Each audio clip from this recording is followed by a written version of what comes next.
Two brothers stand in a field. One of them is about to kill the other. This single image, not a war between strangers, not a conquest of foreign lands, but violence between the two people who share the same blood, the same mother. The same childhood appears at the very beginning of nearly every major mythological tradition on Earth.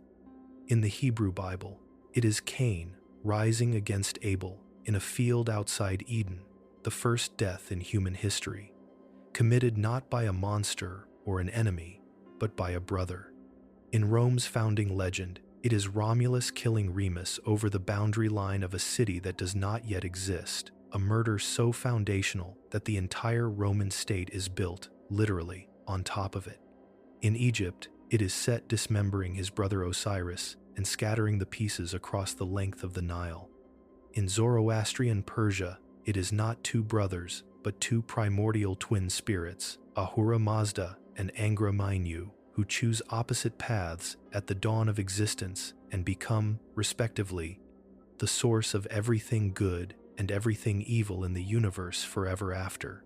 In the Maya Popol Vuh, it is twin heroes who descend together into the underworld and must survive trial after trial designed by two death gods who are also, themselves, brothers. Why does this pattern, two beings born of the same origin, one becoming the enemy of the other, appear with such insistence across civilizations that had no contact with each other? What is it about brotherhood, about twinship, about the bond between two people who are supposed to be closest to each other, that made it the mythological vehicle every civilization reached for when it needed to explain where conflict, duality, and moral opposition actually come from? Begin with the story that has shaped Western moral imagination more than almost any other, Cain and Abel, in the 4th chapter of Genesis. Cain, the firstborn, works the soil. Abel, the second son, keeps flocks. Both bring offerings to God, Cain from the fruit of the ground, Abel from the firstborn of his flock. God regards Abel's offering with favor and Cain's with none, for reasons the text never explains, and this unexplained divine preference is the seed of everything that follows. Cain's face falls. God warns him directly. Sin is crouching at the door. Its desire is for you, but you must rule over it. Cain does not rule over it. He invites Abel into the field and kills him there. When God asks where his brother is, Cain gives the answer that has echoed through every subsequent generation of moral philosophy. Am I my brother's keeper? What makes this myth so foundational is not merely that it depicts fratricide, but that it locates the origin of human violence, not in conflict between strangers or tribes, but in the psychology of comparison between people who should be closest to each other. Cain does not kill a rival nation. He kills the one person whose success or failure is measured against his own in the eyes of the same God by the same standard.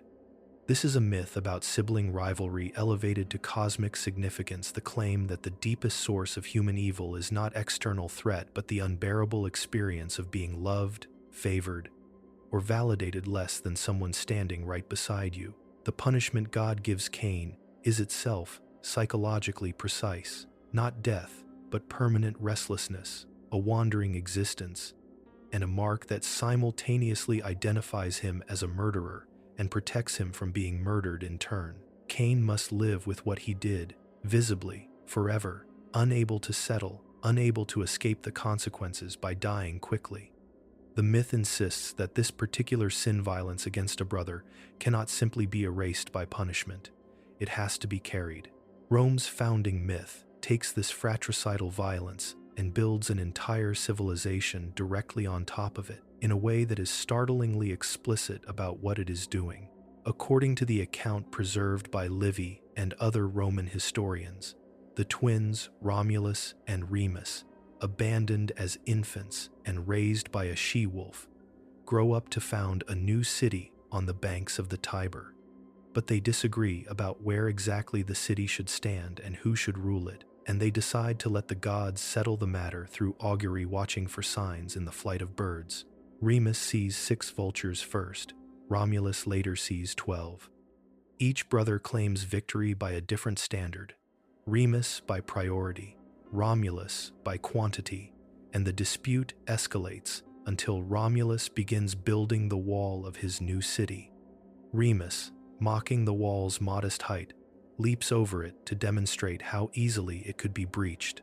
Romulus kills him on the spot, reportedly saying, "So perish whoever else shall leap over my walls." Rome is founded on this act, and the Romans themselves did not hide or soften this story. They told it repeatedly, prominently, as their own official founding narrative. Why would a civilization choose to found its identity on a myth of brother killing brother rather than a story of harmonious cooperation? Because the myth encodes something the Romans understood to be true about the nature of civic order itself. A city requires a boundary, and a boundary, once drawn, must be defended absolutely, even against those who are closest to you, even against your own blood, if the order of the city is to survive. Remus's crime is not malice, it is a casual, mocking violation of the wall's authority, treating the boundary as a joke rather than a sacred limit.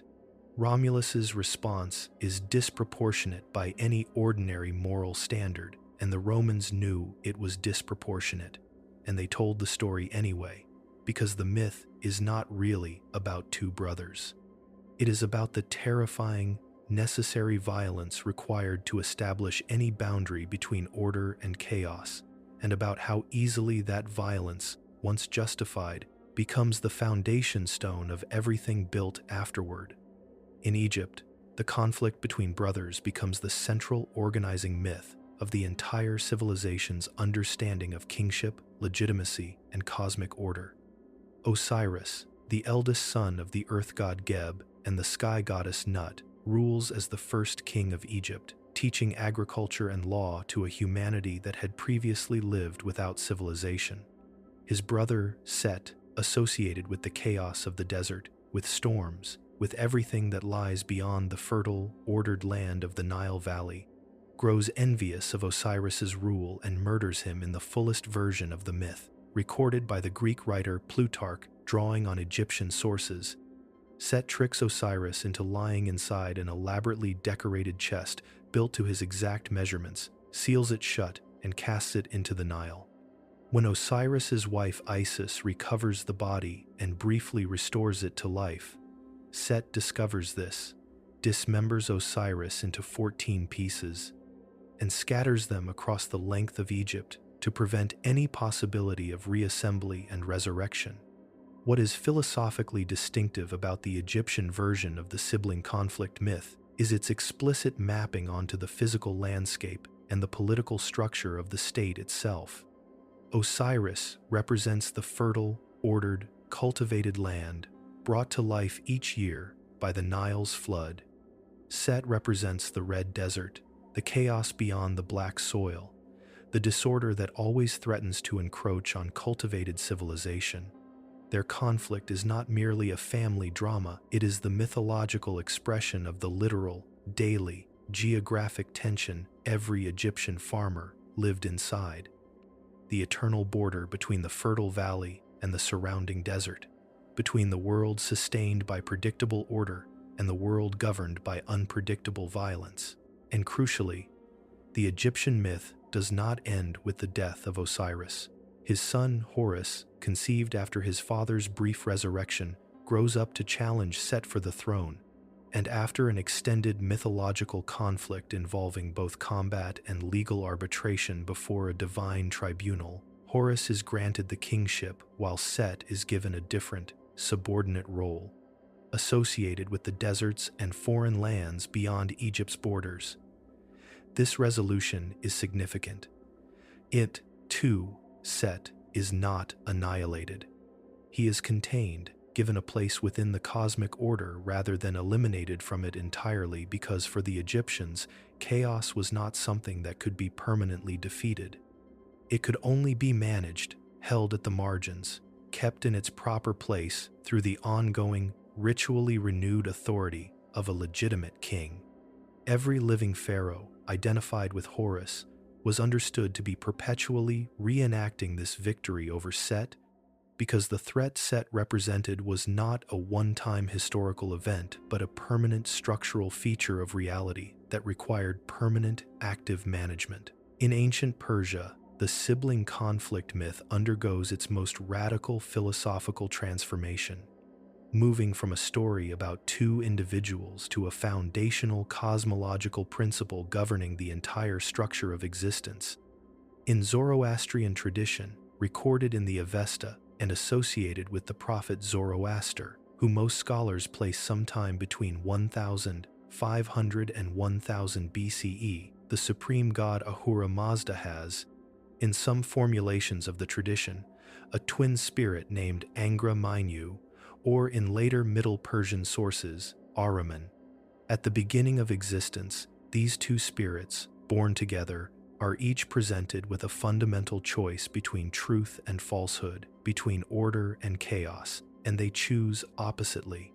Ahura Mazda chooses truth, light, and constructive creation, becoming the source of everything good in the universe, while Angra Mainyu chooses the lie, darkness, and destruction, becoming the source of everything evil, deliberately corrupting and attacking Ahura Mazda's good creation at every point. This is an extraordinarily significant philosophical move, because it locates the origin of good and evil not in a single deity who somehow contains or permits both, and not in a later act of rebellion by a subordinate being, but in a foundational moment of twin choice, made freely by two beings of equal original standing. Zoroastrianism is, as a result, one of history's clearest expressions of what philosophers call ethical dualism, the view that good and evil are not derivative of each other, not one a mere absence or corruption of the other, but two independent, cosmically real forces locked in genuine, ongoing struggle, with the ultimate outcome of that struggle understood to be the eventual, guaranteed triumph of Ahura Mazda and the good creation, but only after a long cosmic battle in which every human being's choices between truth and falsehood, order and chaos, actively contribute to one side or the other. Why would this radical dualism emerge specifically from a twin myth, rather than from a myth of a single fallen angel or a single corrupted creation, as later developed in Christian and Islamic tradition? Because the twin structure makes an argument the single fallen being structure cannot make as cleanly. It insists that good and evil begin from a position of genuine equality and freedom, that neither one is more original or more natural than the other, and that the difference between them is entirely a matter of choice rather than nature or hierarchy. This has enormous ethical consequences. If evil is merely a corruption or absence of an originally good nature, then evil is in some sense secondary, parasitic, ultimately less real than good. But if evil and good are twins, born together, choosing separately, then evil possesses the same ontological weight, the same cosmic reality. As good and the human choice between them becomes correspondingly more serious, because you are not choosing between a real thing and its shadow. You are choosing between two things that are, in their origin, equally real. The Maya Popol Vuh offers a version of the twin myth that inverts the entire pattern established by Cain and Abel, Romulus and Remus, and Set and Osiris. Here, the twins are not adversaries to each other. They are partners, united against a shared external threat, and their story becomes one of the great heroic narratives of Mesoamerican mythology. Hunahpu and Xbalanque, the hero twins, are the sons of an earlier pair of twins who were themselves defeated and sacrificed by the lords of the underworld, Xibalba. Summoned to Xibalba by the death gods, One Death, Seven Death, and their court of disease-bringing specialists, the twins must survive a sequence of deadly trials: the House of Darkness, the House of Cold, the House of Jaguars, the House of Fire, and the House of Bats, each designed to kill visitors through a different mechanism of fear or physical harm. Where their father and uncle had been tricked and killed by the lords of Xibalba in an earlier generation, Hunahpu and Xbalanque survive through cunning, mutual support, and a willingness to manipulate the very rules of death itself, at one point allowing themselves to be killed and then resurrecting each other, demonstrating a mastery over death that terrifies even the death gods and ultimately allows the twins to defeat Xibalba and avenge their father, who is resurrected in a diminished form and becomes associated with the cycle of maize agriculture. What is philosophically significant about the Maya twin myth, in contrast to every other tradition discussed so far, is that it locates the fundamental conflict not between the twins themselves, but between the united pair and an external structural evil embodied by the death gods. The twins do not compete with each other for their father's favor, for territorial boundary, or for cosmic supremacy. They function as a single cooperative unit, each compensating for the other's vulnerabilities, and their victory depends specifically on this cooperation. This suggests a very different cultural understanding of what twinship or brotherhood fundamentally represents. Not an inherently unstable relationship destined to fracture into rivalry, as in the Genesis, Roman, and Egyptian traditions, but a model of solidarity powerful enough to overcome even death itself, precisely because it refuses the logic of competition that destroys every other set of siblings in this survey. In West Africa, the Yoruba tradition offers yet another configuration of the twin motif, one that departs from every pattern discussed so far by treating twins not primarily as rivals or as a cooperative pair facing external evil, but as objects of extraordinary, active veneration in their own right. Ibeji, the divinized spirits of twins, occupy one of the most elaborate and widespread cults in traditional Yoruba religion, a tradition that persists actively today, particularly in southwestern Nigeria, which has one of the highest natural twinning rates in the world. When one twin dies, whether in infancy or later in life, Yoruba families traditionally commission a carved wooden figure, an heir Ibeji, to represent the deceased twin, and this figure is cared for exactly as the living child would be: washed, dressed, fed at meals, carried by the mother, included in family life, because it is believed that the spirit of the dead twin remains bound to its surviving sibling, and that failing to honor the departed twin properly can bring illness or misfortune to the family. If both twins die, two figures are carved and cared for together. The underlying theological premise is strikingly different from anything in the Genesis, Roman, Egyptian, or Zoroastrian material. Rather than treating the doubled origin of twins as inherently destabilizing, a rupture that must resolve into rivalry, conquest, or cosmic war, Yoruba tradition treats twins as possessing a single shared soul distributed across two bodies, a spiritual unity so binding that it survives even physical death and requires ongoing, practical, daily ritual maintenance to keep in proper balance. Twins, in this understanding, are not two separate people who happen to share an origin and must therefore compete for a single inheritance, a single throne, a single measure of divine favor. They are one spiritual reality, temporarily doubled, and the entire cultural apparatus surrounding Ibeji worship exists to honor and sustain that underlying unity rather than to explain or manage its potential fracture into conflict. This offers a genuinely distinct answer to the question every other tradition in this survey is implicitly asking: is doubling dangerous? Where Cain and Abel, Romulus and Remus, and Set and Osiris all answer yes, doubling is inherently unstable and tends toward violence, the Yoruba tradition answers no. Doubling, properly honored, is simply a different, sacred distribution of a single life, one that demands not vigilance against rivalry, but tenderness, attention, and ritual care. Now step back and ask what these radically different resolutions to the same basic mythological structure, two beings, born of the same origin, facing a moment of fundamental choice, conflict, or spiritual bond actually reveal about the civilizations that produced them.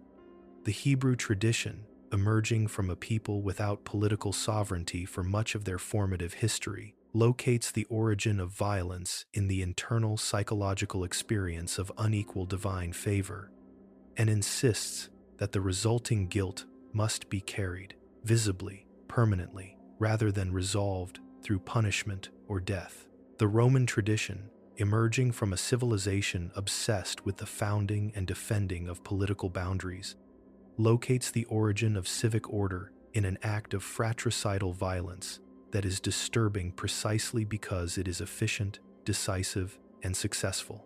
The wall stands, the city survives, and the murder that founded it is remembered rather than concealed. The Egyptian tradition, emerging from a civilization organized around the permanent management of the boundary between fertile order and surrounding chaos, resolves its sibling conflict not through annihilation but through containment, because chaos, for the Egyptians, was never something that could be permanently eliminated, only endlessly resubdued through ritual and legitimate kingship. The Zoroastrian tradition, developing one of the most philosophically ambitious ethical systems in the ancient world, uses the twin structure to argue that good and evil are equally real, equally original, and that the outcome of their conflict depends genuinely on the accumulated choices of every conscious being who ever has to decide between truth and the lie. And the Maya tradition, alone among the rivalry-based myths in this survey, refuses the premise that twinship must degenerate into rivalry at all, offering instead a vision of siblinghood as the very thing that makes victory over an external, structural evil possible. The Yoruba tradition goes further still, refusing even the premise that twins are two beings at all, insisting instead that they are a single soul in temporary and sacred duplication, deserving not vigilance, but devotion. Every one of these myths is, at its foundation, an argument about where conflict actually comes from, whether it originates in unequal love, in the necessity of boundaries, in the permanent tension between cultivated order and surrounding wilderness, in a foundational cosmic choice between truth and falsehood, or whether, as both the Maya and Yoruba traditions insist against the weight of the other examples, conflict need not be built into the doubled origin at all. What remains constant across every version, whether the twins end in murder or in mutual salvation, whether they are rivals for a single throne or a single soul shared tenderly across two small wooden figures cared for at the family table, is the recognition that the bond between two people who begin from the same source carries a weight unlike any other relationship a human being can have. It is precisely because the bond is so close, so foundational, so nearly total, that its rupture becomes the most devastating violence a mythology can imagine, and its preservation, when a tradition manages to imagine that instead, becomes one of the most powerful images of loyalty the human mind has ever produced.